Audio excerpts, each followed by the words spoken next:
Welcome to NCN news. నేను సంధ్య. బులెటిన్లో ముందుగా హెడ్లైన్స్ చూద్దాం. ప్రజా సమస్యల పరిష్కారానికి ప్రత్యేక దృష్టి ఎమ్మెల్యే ముప్పిడి వెంకటేశ్వరరావు. కొవ్వూరు నియోజకవర్గ ప్రజల సమస్యల్ని ఎప్పటికప్పుడు తెలుసుకుని వాటి పరిష్కారానికి కృషి చేయడమే తన లక్ష్యమని కొవ్వూరు శాసనసభ్యులు ముప్పిడి వెంకటేశ్వరరావు స్పష్టం చేశారు.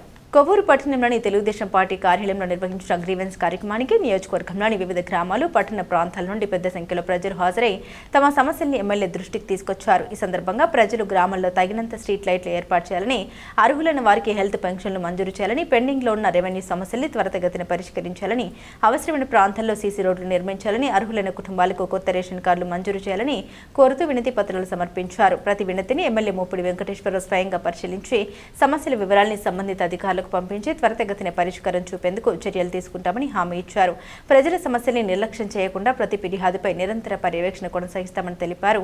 ఈ సందర్భంగా ఎమ్మెల్యే ముప్పిడి వెంకటేశ్వరరావు మాట్లాడారు. ప్రజలకు అందుబాటులో ఉండే ప్రజాప్రతినిధిగా పనిచేయడమే తన బాధ్యత అని అన్నారు. ప్రభుత్వ సంక్షేమ పథకాలు నిజమైన లబ్ధిదారులకు చేరేలా ప్రత్యేక శ్రద్ధ తీసుకుంటున్నామని, అభివృద్ధి పనులు, మౌలిక వసతుల కల్పన, సంక్షేమ కార్యక్రమాల అమల్లో ఎలాంటి రాజీ ఉండదన్నారు. ప్రజా సమస్యల పరిష్కారానికి ప్రభుత్వం కట్టుబడి ఉందని, ప్రతి అర్హుడికి ప్రభుత్వ సంక్షేమ పథకాల ఫలాలు అందేలా చర్యలు తీసుకుంటామన్నారు.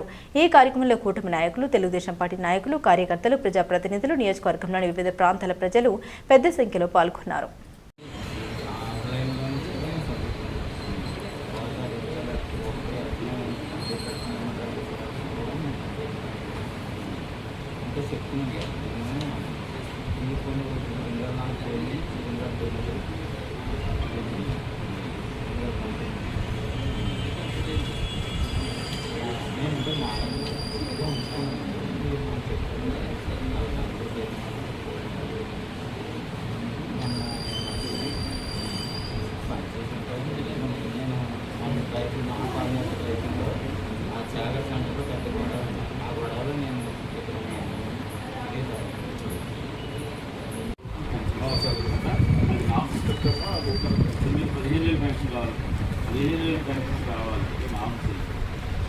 ప్రతి గురువారం నాడు గవర్నమెంట్ హాస్పిటల్ వికలాంగులు సర్టిఫికేట్ పంపించాలన్నప్పుడు డాక్టర్స్ గారికి అక్కడ కూడా గవర్నమెంట్ హాస్పిటల్ రాజమండ్రిలో డాక్టర్ బేసిక్ తీసుకుని మీ వికలాంగులు ఉన్నటువంటి సర్టిఫికేట్ అక్కడికి వెళ్ళిపోయి మళ్ళీ ఆ ముగ్గురు డాక్టర్లు చూసి ఈ సర్టిఫికేట్ బేసిక్ చూసి వాళ్ళే రికమెండేషన్ చేయాలి.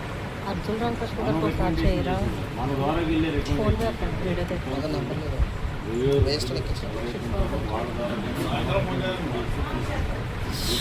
కానీ లేకపోతే నేను చెప్పినటువంటి బడ్జెట్ కానీ డాక్టర్ సర్టిఫికేట్ చూస్తే వికలాంగ సర్టిఫికేట్ చెప్తుంది కదా 6,000 వస్తుంది, సేమ్ 15,000 కావాలన్నట్టు వాడే సర్టిఫికేట్. కాబట్టి ప్రతి గురువు అన్నాడు గవర్నమెంట్ హాస్పిటల్ కానీ వాళ్ళు చూస్తారు, చూసి ఇద్దరు కలిపి జాయింట్ సర్టిఫికేట్ ఇచ్చి ఆటోమేటిక్ ఆర్డర్ ఏమంటే పంపించిన దాన్ని ఆన్లైన్ చేశారు.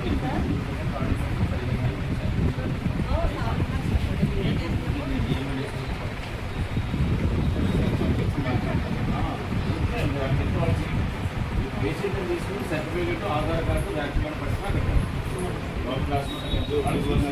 వాళ్ళు ఓకే ఇక్కడ డిసైడ్ చేసింది వాళ్ళు సదరన్ సర్టిఫికేట్ నేను కాదు డిసైడ్ చేసింది డాక్టర్ సేమ్ అది కూడా అంతే. వాళ్ళు బేసిక్ తీసి 100% అవకాశం